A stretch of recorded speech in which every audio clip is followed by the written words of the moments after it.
To do is cleanse your blood. Your blood is liquid plasma or liquid crystal, just like your melanin is crystal. So what do crystals do? They amplify. So if your blood is toxic and poison, you're amplifying poisons and toxins. That's why many ancient cultures used to do blood sacrifices, but if your blood is impure, the energies that you're attracting are going to be impure also. I told you this is about energy. When your energy is up, you can survive the crisis. When your energy is up, you can avoid the crisis. Why be in crisis? Remember, we spoke about vibration, we spoke about frequency. We said everything has a vibration, everything has a frequency. Back in the summer, I gave you a list of certain diseases and their particular frequency to prove it. Tuberculosis, mono, all these things have a particular frequency. So if your body, your frequency is up or low, you are susceptible to these things. So if you vibrate at such a rate, then it's almost impossible for you to get sick. That means success has a vibration. That means abundance and prosperity has a vibration. That means car accidents have a vibration. So our ancestors taught us about the power of the mind with the science of breath and disciplinary living, all under the guise of holy days or holidays, because all our holy days or holidays are on power times of the year or power points of the year. You understand? So can we get back into our reading of the year instead of all of this doomsday stuff?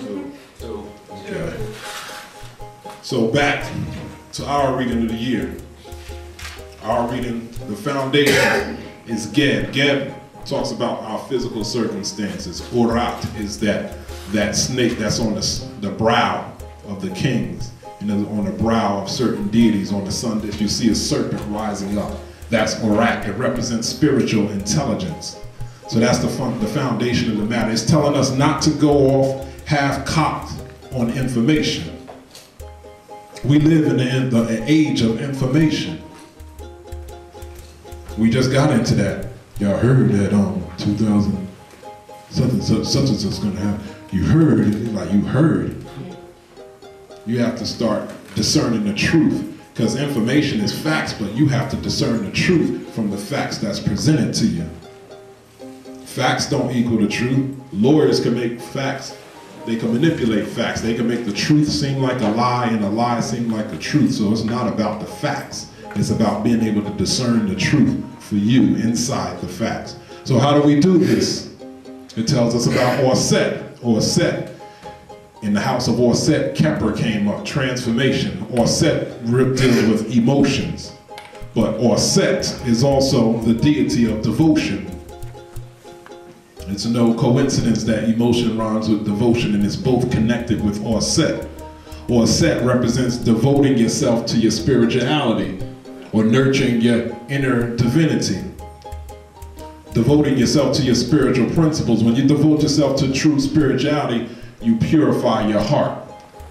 And when your heart is purified, you're in tune with your true feelings. When your heart is not pure, you're not in tune with your pure feelings. You're being manipulated by a toxic atmosphere, toxic chemicals in the food, and toxic relationships. So when you devote yourself to your true spirituality, you clean up your house, you learn to create sacred space, you learn how to breathe properly, you have wholesome relationships, and then you're in tune with your true feelings. So then you run your information. Remember, we said check your information, don't go half-cocked. Run your information by your feelings. And to see, is this person in my life, do they mean me good? Or are you just a sucker for anybody who comes telling you something that appears good? Does this person have my best interest at hand? Can I see or feel their sincerity or their lack of sincerity? That's what it's talking about mastering your emotions. So you run your information by your feelings and you discern the truth for yourself. Then it goes on to tell us about het-heru. Het-heru represents joy and pleasure. Now understand, every deity aspect or faculty within ourselves has its higher manifestation and its lower manifestation. Just like we spoke about Orset, the lower Manifestation is the lack of control of your emotions that cause you to make indecisive decisions. Because if you're going to be on this path to success, abundance, and prosperity, you're going to have to make educated decisions, right? True. So you got to get your emotions together. So the negative side of het-heru is sensualism or sensationalism. So there's a pleasure that brings you contentment, a contentment that lasts, and there's a lower pleasure that leaves you agitated, wanting more pleasure. For instance, you're like, I'm gonna buy a house because I want a house. Then after that, I want the latest model car. Then I'm gonna get this, and then I'm gonna get that. That's agitation. You're never peaceful. You're never content. So it tells you, it says, stop looking for validation from others and get your validation within. What does that mean? Does that mean these are the people that buy the house? They're like, I'm gonna buy this house over here, move out of this community over this community. Will you love me? Will you think I'm okay that I bought this house? I'm gonna drive this model of car. Will you love me then? Will I then be okay in your eyes if I get these things? I'm gonna wear these type of clothes. Am I cool now? That's looking for validation from others. You have to go inside and learn to see or discern if your pleasure brings you contentment or agitation.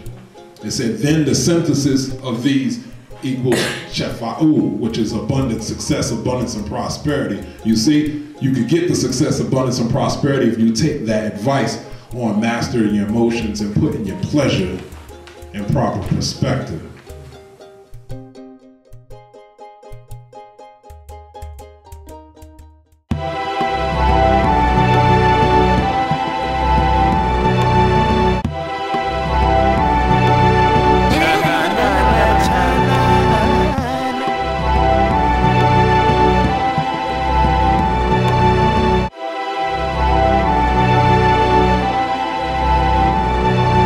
Cha-na-na-na, cha-na.